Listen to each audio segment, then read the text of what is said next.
Hi, Beck Ann here, and I thought I'd play around with some watercoloring to make some backgrounds. And I thought I would turn my camera on and show you what I'm up to. So this is a fun way to create a beautiful background, and it's especially if you are new to watercolor and not comfortable yet. It's a good way to just have some fun playing with water and color. So what I've done today is got some of my inks out, and I often use these Stampin' Up inks, but any water-based dye ink works. It doesn't have to be a certain brand. What I've done is added some of the yellow with a water brush and some of this color that's called Peekaboo Peach. I've already put these on. I start with my lighter colors and then I just paint. I like to think of a sunrise or a sunset as I do my little watercolor panel here. That's what I'm thinking of.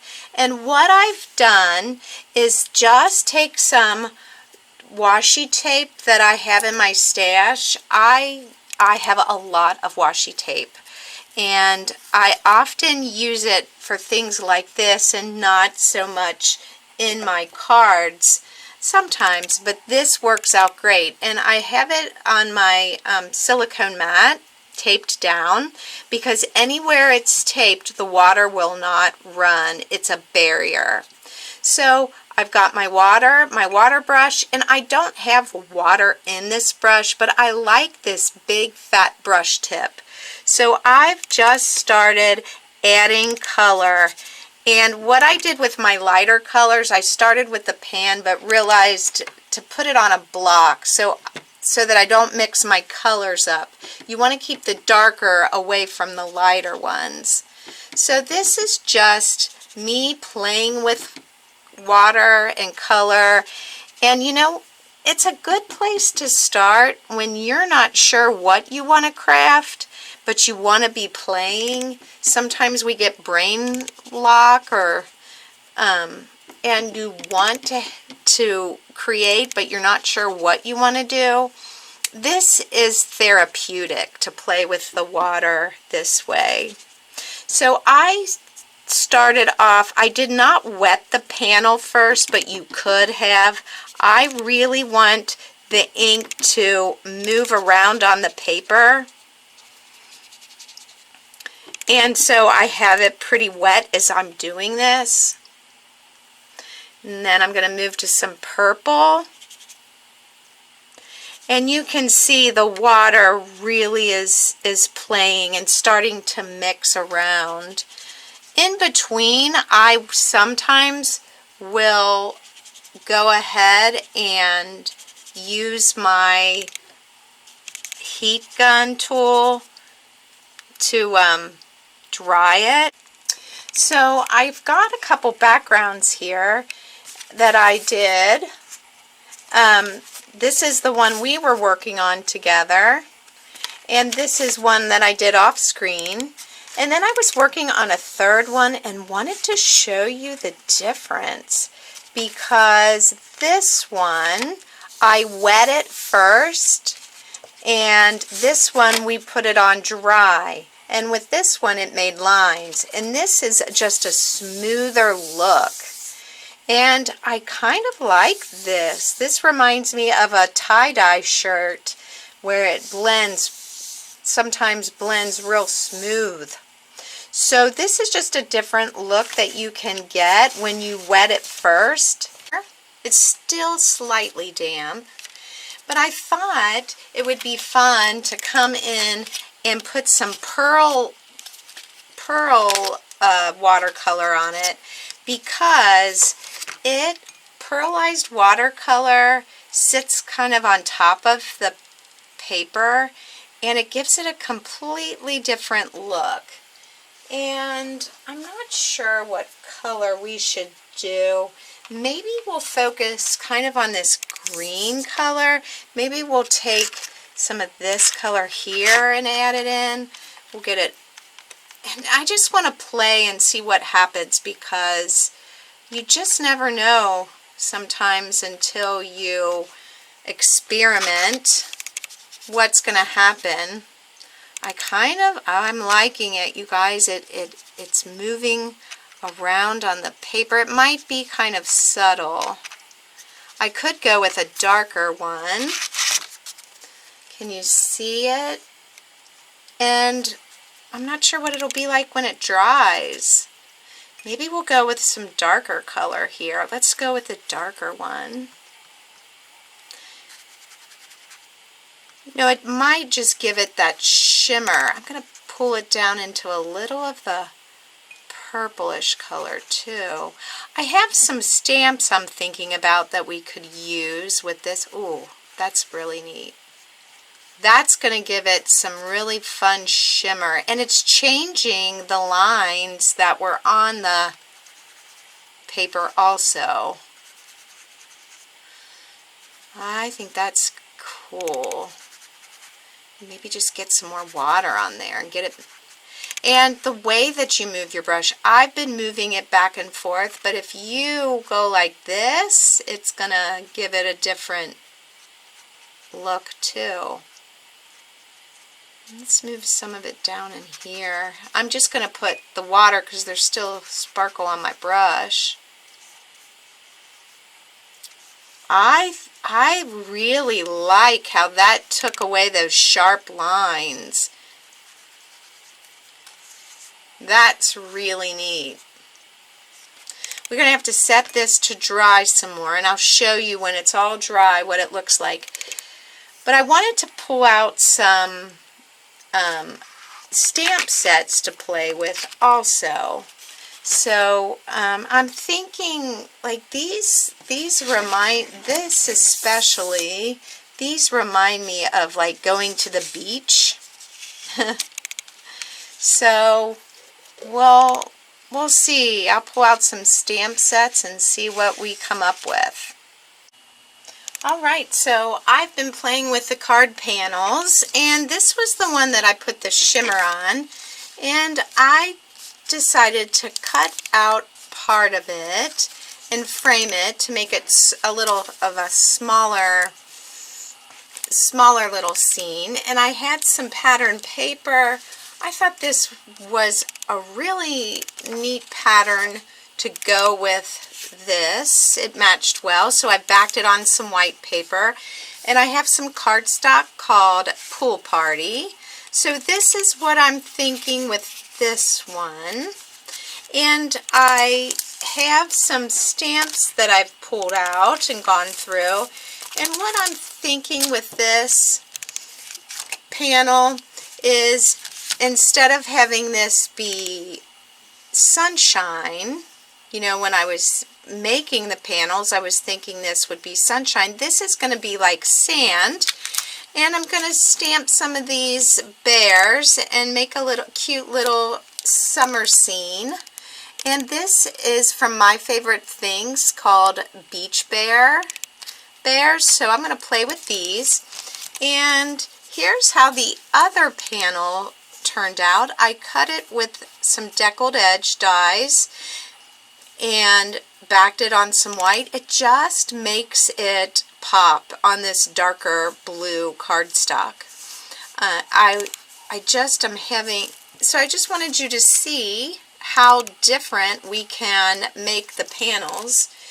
And I took one of the panels and off screen added a little bit more color up in here with some blue, and I took some brown and came out and had watercolored some brown so it looked like a little island.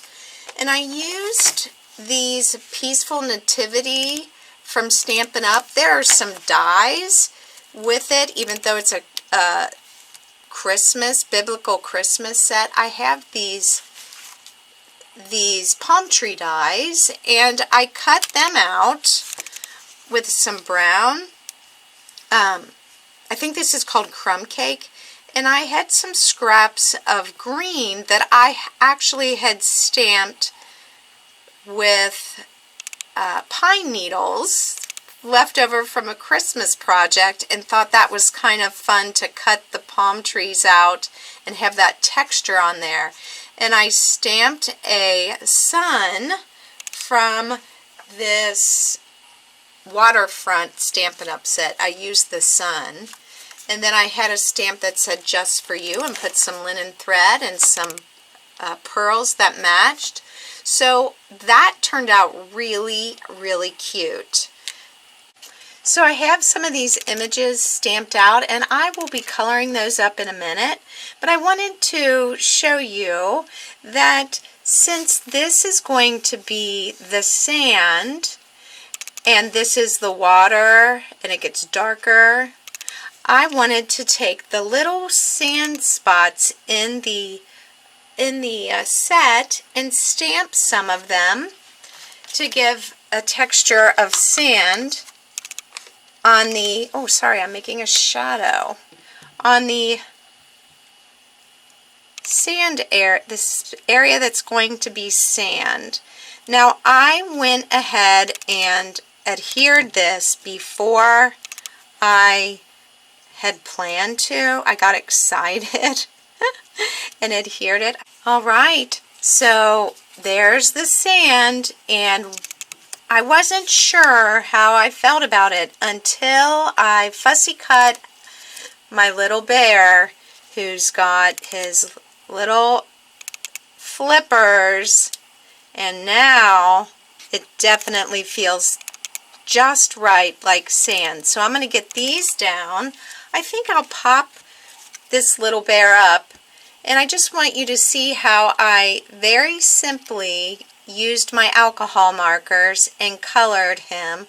That's one thing I like about polar bears. All you do is take, so this is a Copic, and I use C1 and just go around the edges there, and anywhere where there may be a shadow. That's all I had to do for that cute little polar bear who's on the beach. I guess polar bears can be on the beach in any card, right? Any card we want. That's what I just thought that was such a cute little set, and had to get those. I think I bought those last summer, so they're probably not available anymore.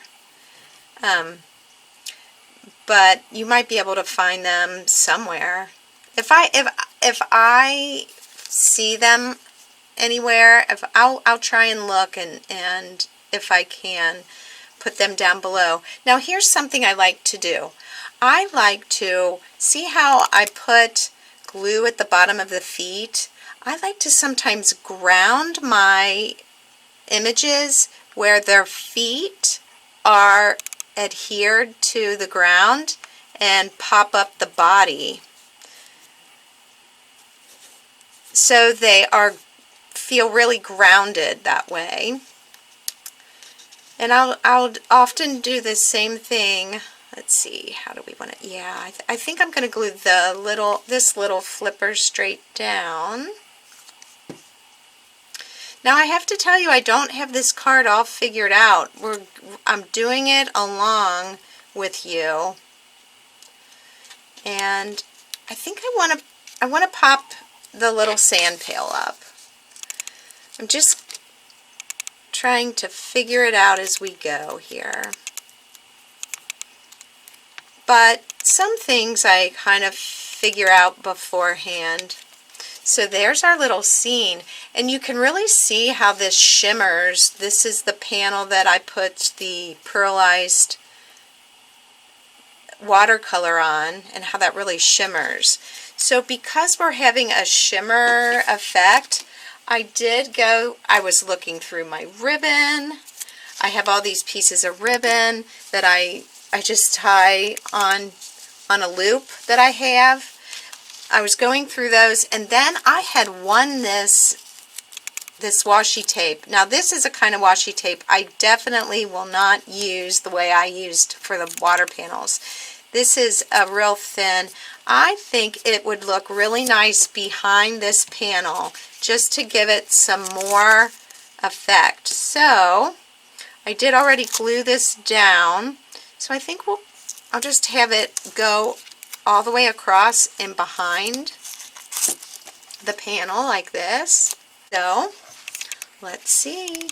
Oh yes, it is awesome. All right, I think I want to glue this directly down. It tends to, sometimes the watercolor paper tends to buckle a little bit. You just play with it and it will flatten out, that's for sure. And honestly, I had some cheap watercolor paper remnant and I used that as my backing on this, so I'm going to put an extra little bit of glue on. Now I think the only thing this is going to need is just a little bit of flash. But what do you think? Now I just want you to know that this is not about the stamps on these cards. It's about how to use those little watercolor panels and how you can, you know, take your panel and cut out different shapes and put it in different directions and really make the watercolor panel shine and be the star of your show. On this one, I love pattern paper, so I used a piece of pattern paper behind there with this one. And I think I'll go back and do the insides of these cards later. Alright, so there's this one. And I'll dress it up with some gems. So for this final card, I think I want to use a word die, this jelly bean soup. This was a Hampton Arts, and I'm going to use this word enjoy the sunshine. So I'm going to put that on there, and then maybe I'll use another one of those little bears. So enjoy. I'm trying to decide if I want to stamp it directly on this watercolor paper. If I do that, it might not stamp really deeply because it's such a big word. I think I'm going to go ahead and try that off camera, and if I don't like it, I will stamp it on the white paper and cut it out and fit it over it. So I'll be right back. Alright, I think it's stamped pretty nicely. It has a little bit of a shadow, but I'm okay with that. I used a dark blue called Night of Navy to stamp that. It was a nice juicy pad. You would not be able to use a dry pad for that. So to finish this card off, I'm going to get the little polar bears from this set, and I've fussy cut these out with